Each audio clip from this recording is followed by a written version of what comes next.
once the family is being loaded into the Revit, if you go to the project browser here, there will be a folder called families.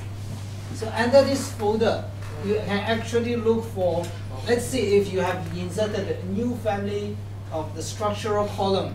The type is structural column. So you can go to the family folder, and then you should be able to see this structural column. Under this, and then you can look for the types. Yeah, you click on this one, there will be new types. All right, and then you can choose from there. Okay, so this is how we load in the family. Okay, a family is a standard elements. Okay, this element is somehow designed in such a way that it allows you to change certain things and not to change others.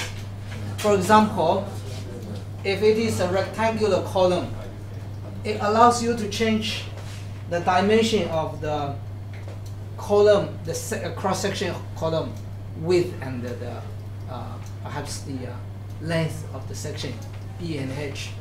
But it does not allow you to change other things like, if it is a rectangular, you cannot change it into a circular. Circular must be a different family. So there are some parameter which is called parameters, allows you to change, and there are others you cannot change. So this is going to make it a family. So in the family types, you can actually see a lot of properties under the family. Whenever a family is loaded, you can actually edit and change the family properties. Inside the property, you can see the geometric size, materials, and other specific characteristics of the elements. Okay, there is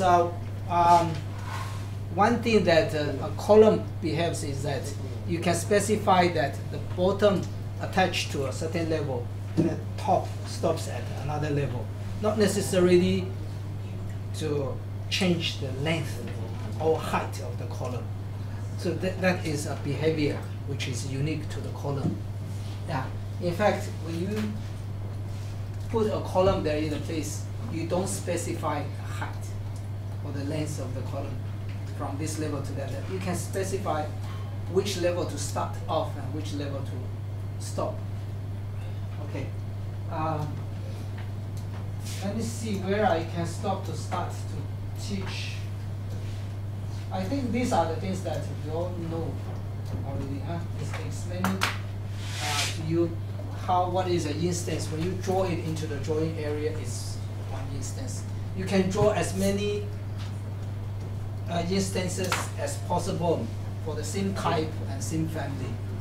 Okay, like this picture shows you there are 4 instances of it. So each of them is one instance, but it belongs to the same type and same family. So you need to, that will help you. Yeah, this is what I was explaining to you, how do we edit the type and then duplicate here to change the parameters to create a type under the same family. Okay, I think this one also we have already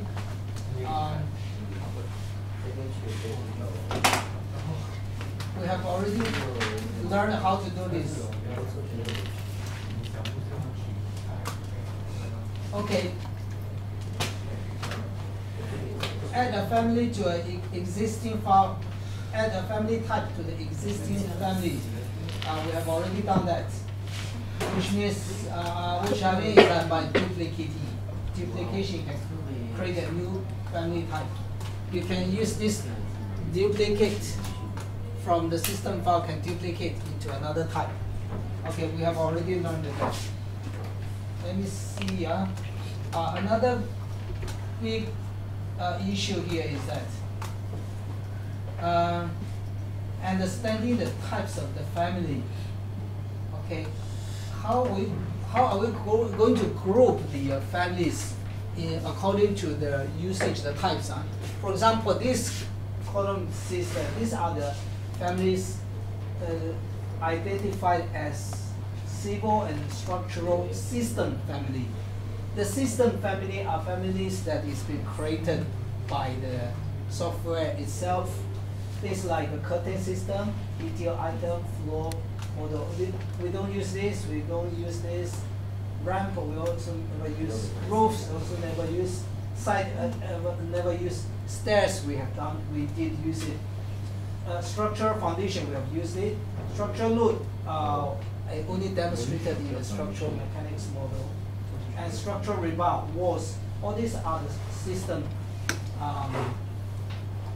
family under the civil structural engineering. There are other project system settings which over here we don't really use much of them. I just want to draw your attention to here, grids and levels. Okay, grids and levels are the things that we use. And you can actually do dimensions. Dimensions is under the annotation. I think I've demonstrated to you a few cases of doing dimensioning. So inside this category, actually there is a lot, but what we'll be actually using is only a few things. Maybe in the future you can print it out just to highlight the things that we are using. Dimension, joint sheets, I think, yes, joint sheets, sections we also use. Okay. Only a few things. So although it's a lot, but don't be scared by it. Okay, this page is just showing you some examples of how to create a family. You can actually load a new family, like for example, a column. Although there are, okay, this page is telling you that if you want to create a new column called components or in place family, it is possible by doing it this way.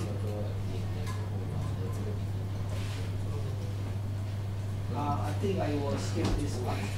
I was starting from here to demonstrate to you how do we actually start with creating the family members. So I'm going to stop the PowerPoint slides here. Instead, I will just guide you through how do we create simple column. Okay.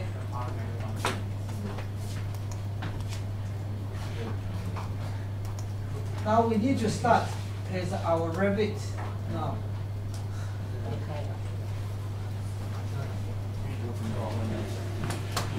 This part is not MCQ. This part is something you need to know by practicing. You need to know how to create some simple family. The tutorial or the example that I'm going to use is that I'm just going to create another rectangle shape of, or maybe I should create a new type, it's called square shape of a column. Okay, just to create a column which is square in cross section. See how we're going to do that. Okay, this is okay. Hello. This time we do it together, okay? Make sure you all have started your Revit. We're going to do it from scratch.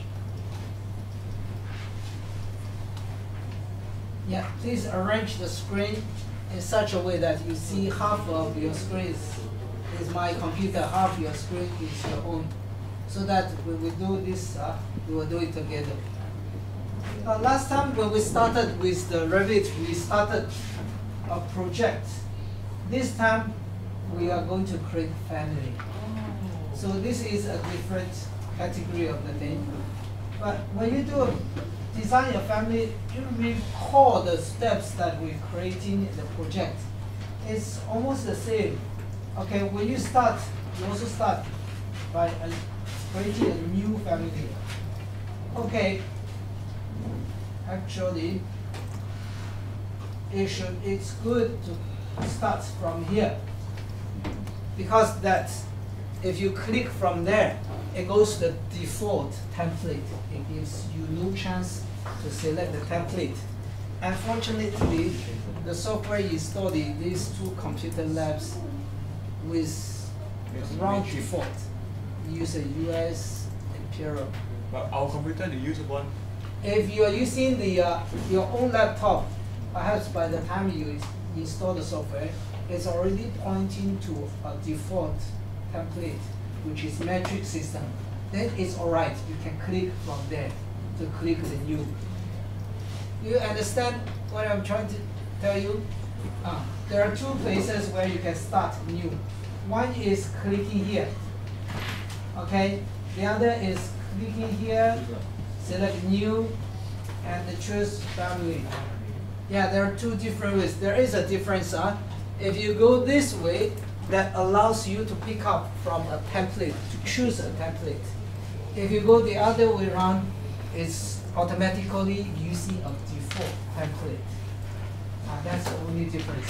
Okay, so I'm going to start from here because I know from this computer, and I need to choose a template that is English, but it is